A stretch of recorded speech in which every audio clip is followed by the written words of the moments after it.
Well, I was not expecting کہ اس male dominant assembly میں جو ہے وہ خواتین کو بھی بات کرنے کا موقع دیا جائے گا. آپ کا بہت شکریہ جناب چیئرمین.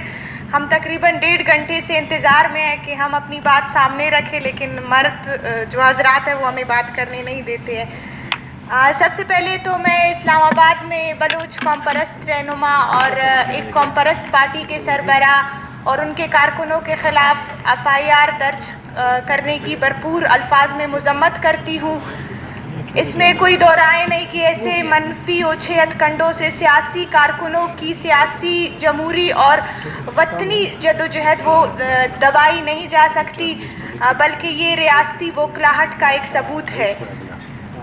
جناب اسپیکر، اس بات میں کوئی دو رائے نہیں کہ بلوچستان پاکستان کا امیر ترین صوبہ ہے، چاہے ساحل کے حوالے سے ہو، چاہے وسائل کے حوالے سے ہو، یا چاہے بیش بہا جو معدنیات کے ذخائر ہے اس کے حوالے سے ہو.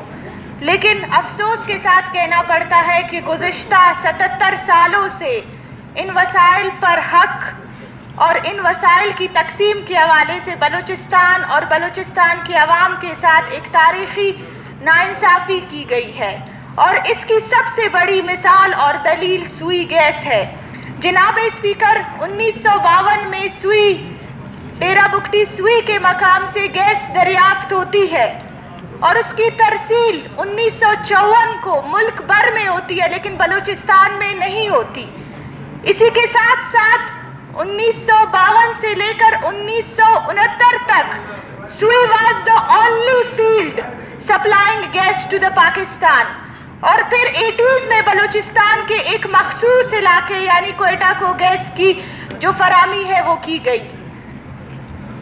اس کے علاوہ جناب چیئرمین، بلوچستان کے عوام نے یا بلوچستان نے 7 کھرب سے زیادہ جو ہے وہ سبسڈیز ادا کی ہے سوئی گیس کے حوالے سے اب تک 1955 سے لے کر 2014 تک.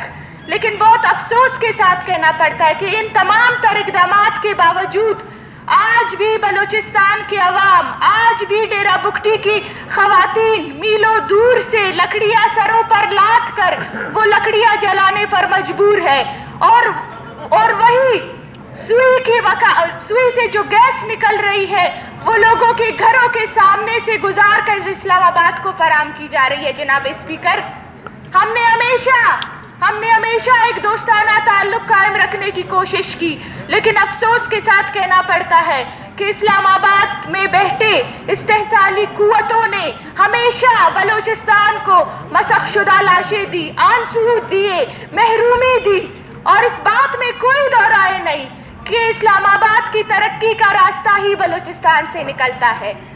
آپ دیکھیں بلوچستان کو 77 سالوں سے ایک تجربہ گاہ کی طرح جو ہے وہ ٹریٹ کیا گیا.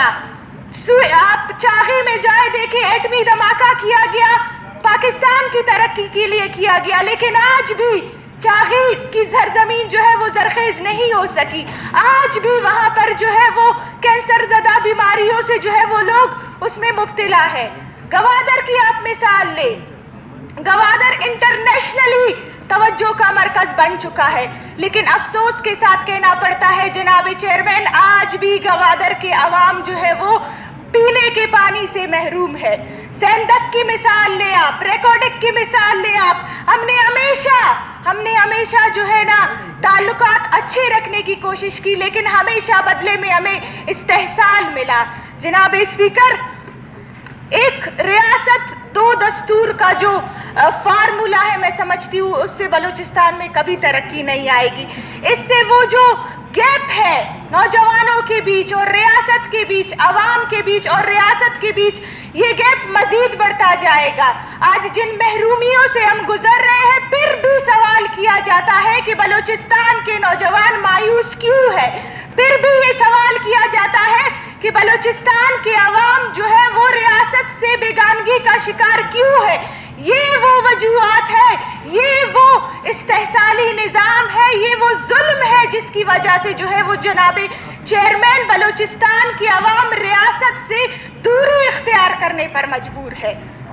میری گزارش ہے حکومتی بینچز پر بیٹھے ہمارے اراکین سے کہ خدا را اس استحصال زدہ قوتوں کا جو ہے وہ ساتھ نہ دے، بلوچستان کی عوام کے لیے کچھ کرے, بلوچستان کی عوام کے لیے اقدامات کرے, بلوچستان کی عوام کے ساتھ جو استحصال ہو رہا ہے اگر آپ اس میں شریک ہوں گے تو میں سمجھتی ہوں کہ تاریخ آپ کو کبھی معاف نہیں کرے گی.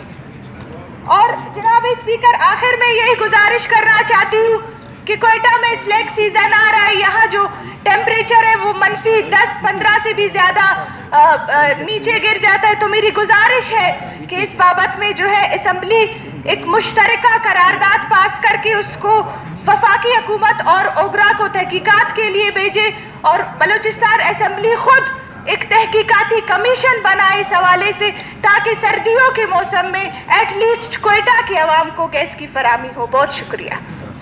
اب